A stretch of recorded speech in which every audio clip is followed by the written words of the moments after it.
Welcome, artists of all ages. It's Miss Fortner from Denver Elementary.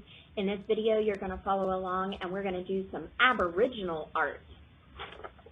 The really cool thing about this Aboriginal art is that it is glow in the dark. So if you'll follow along in another video I have, make sure that you see it in the comments below. Click on the link, and I can show you how to make a blacklight with your cell phone. If you have one, you can borrow a parent's cell phone. All you need is some tape and some Sharpies, and you can turn really cool fluorescent paint into blacklight art. The reason that this is Aboriginal art is that all Aboriginal art, you'll notice, has dots in their paintings. I hope you enjoy following along.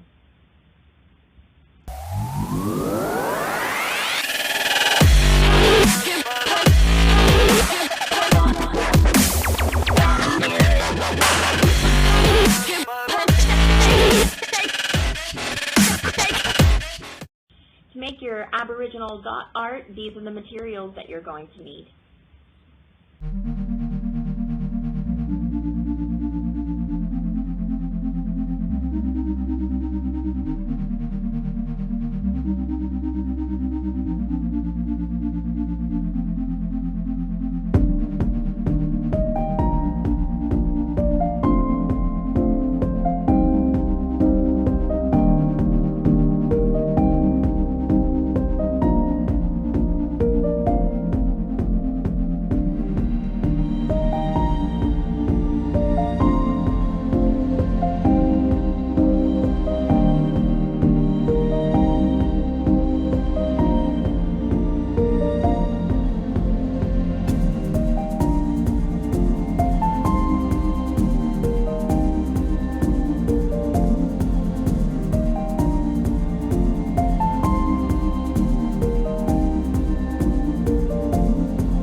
I'm the Teach with Color. Thanks for learning with color.